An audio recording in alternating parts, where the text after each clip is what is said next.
Hi there, back in the kitchen today. We're going to make chicken casserole. Now, this is my chicken casserole recipe.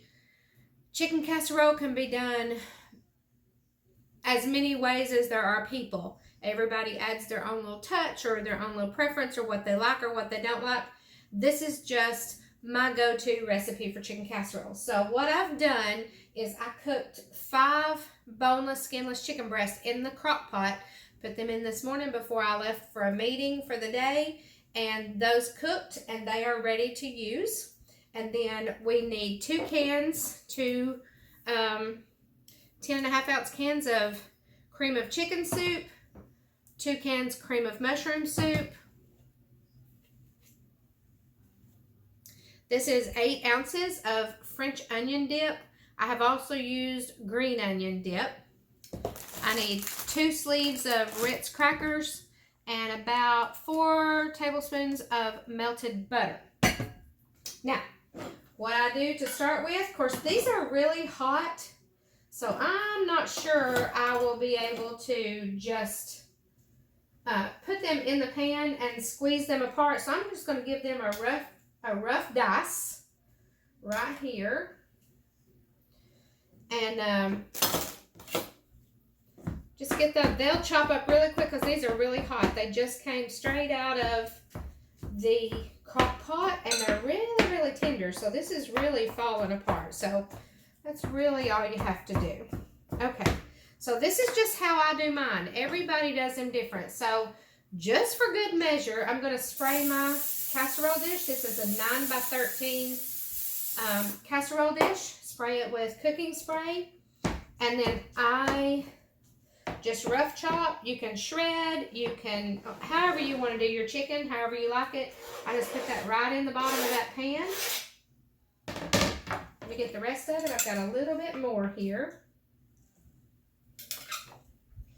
This recipe actually calls for 4 or 5 chicken breasts. I think that's just to give you a little bit of,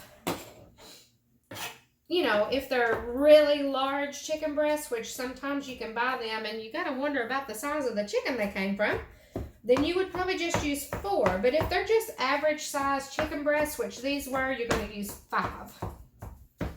So that's what I've done. And that's it. You see how easy that was. Of course, these are hot, fresh out of the crock pot, cooked. You can do this the day before, however you want to do it. Okay. So that's there. Now, just for the sake of not having lots of dishes to wash, I'm going to pour out this juice. And then what I do is I mix all my soup ingredients together in a bowl. Now, you could do it, you could probably do it in the casserole dish.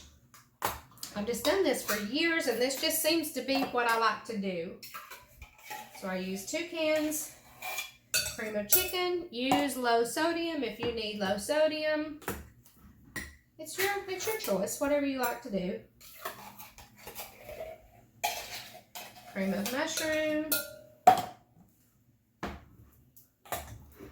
Cream of mushroom. Now, when we get this done, this is going to cook on 350 degrees for about 30 minutes or until it is bubbly around the edges, and then it's done. You do not want to cook it at a higher temperature because your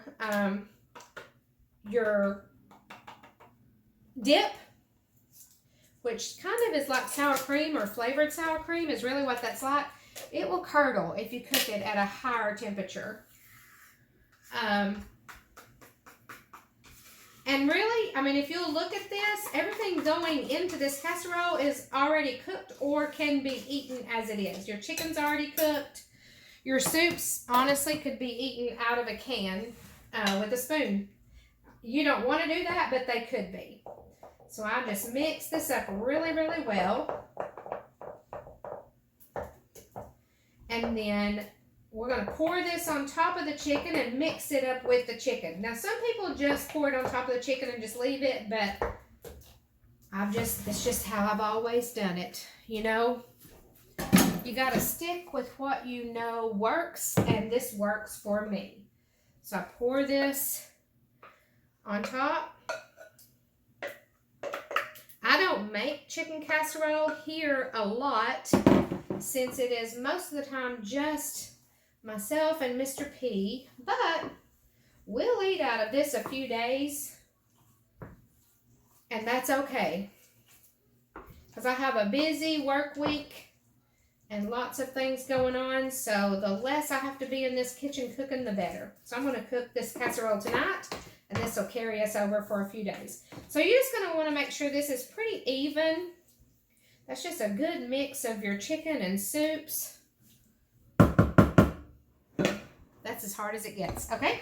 And then what I do is I take my sleeve of Ritz crackers. This is about as crushed as you want them. So I just use my arm force and squeeze that in. Give it a good squeeze. And then open the end of it. And dip it in the bowl. Now, if you want to use less crackers, you can use less crackers. If you want to use more crackers, you can use more crackers. It's up to you. This is just what I usually use is 2 sleeves. And it tops it pretty well. It works. Okay. And then we're going to pour the, let me get a spoon before I do that.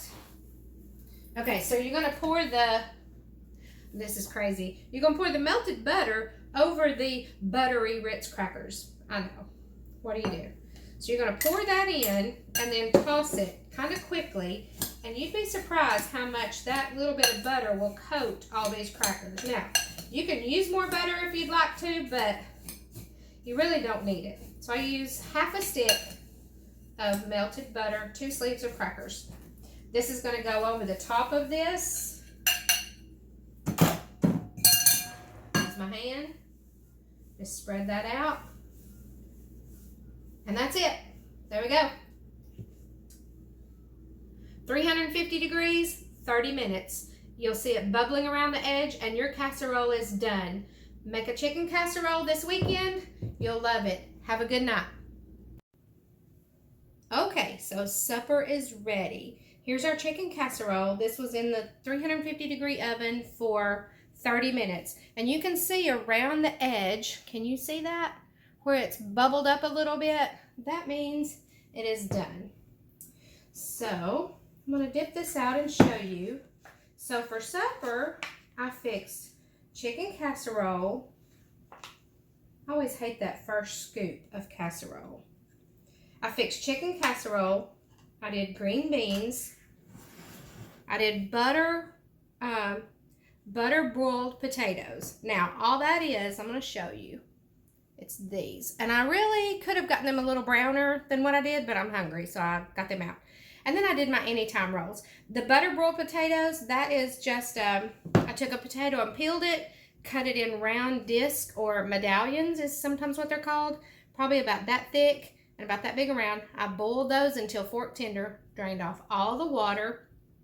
And then I layered them in a single layer on a sheet pan with a little edge, like a cookie sheet.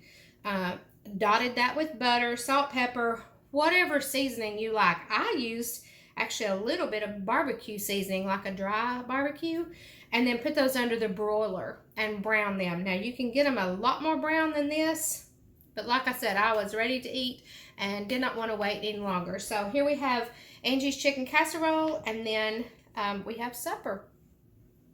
Make it soon. Make it soon. Let me know how it goes. Thanks for watching. Bye.